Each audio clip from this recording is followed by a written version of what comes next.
Hey everybody, this is Tim Kelly. Hey, did you know that I have a secret formula?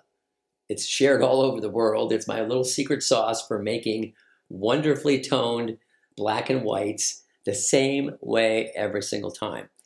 I sell 50% black and white portraiture. So it has to look good. It has to be the same as what you show on the wall is what goes home.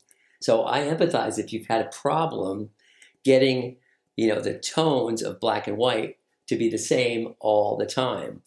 And that's what will happen if you simply desaturate your file or use Silver Effects or something and make a straight black and white file and send it to a color lab.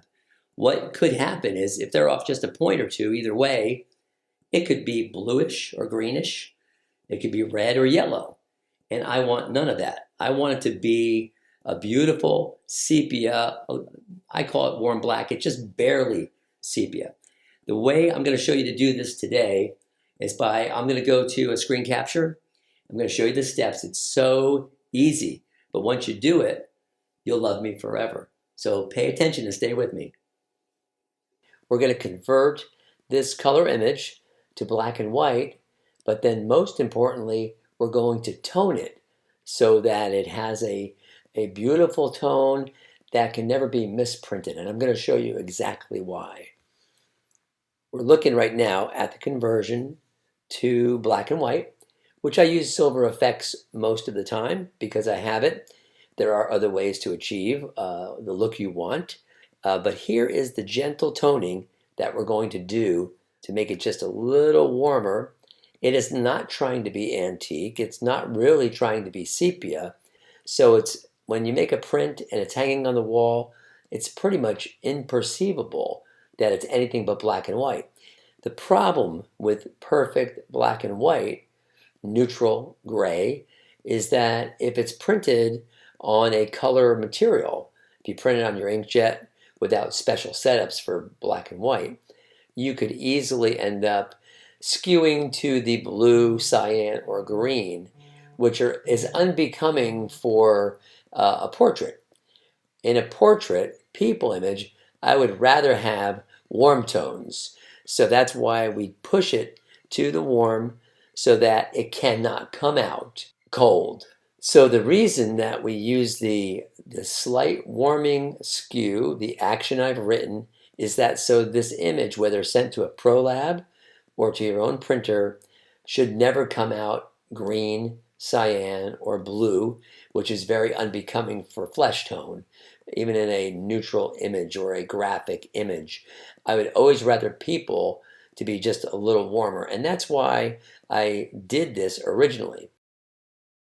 Here are the steps to creating that Kelly black, a Kelly warm black. And the first thing we're going to do is we desaturate, fully desaturate the file, okay? The next thing is we go to color balance.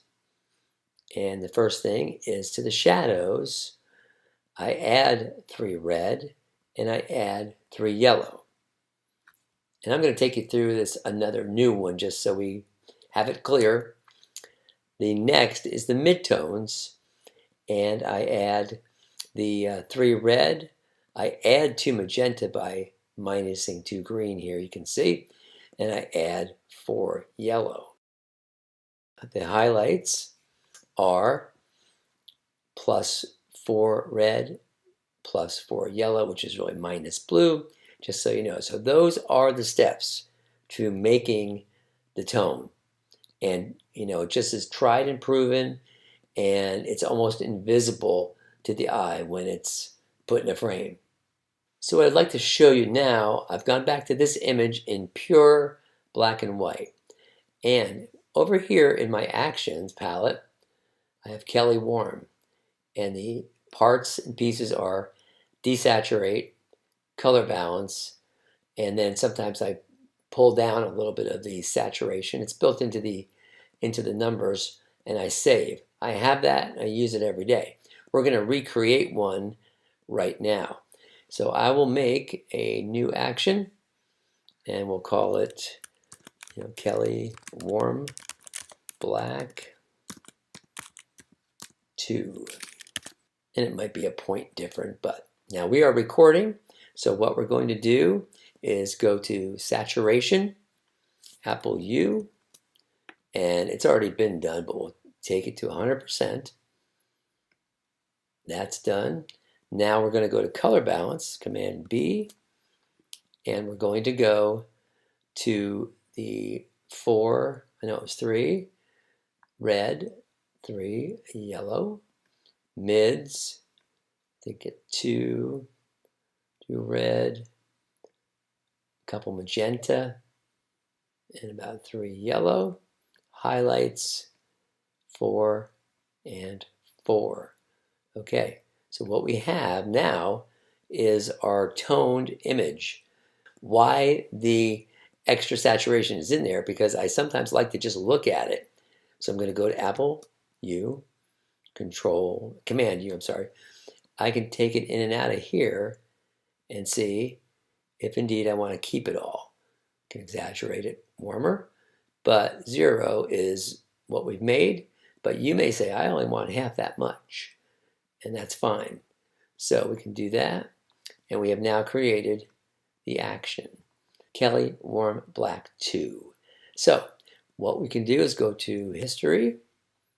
Very valuable tool. Just going to go back to where it started. So we've restored it back to its original grayscale. All right. So let's go ahead now and apply the Kelly Warm Black. Boom, there it is, done. And it's beautiful. It prints wonderfully too. So I hope you enjoyed this little episode on how to make a more perfect black and white. And again, the reasoning is to have a tone that keeps it away from that totally neutral center where your image might go cold, and this one never will. So thanks for being with me today on Master Photo Techniques.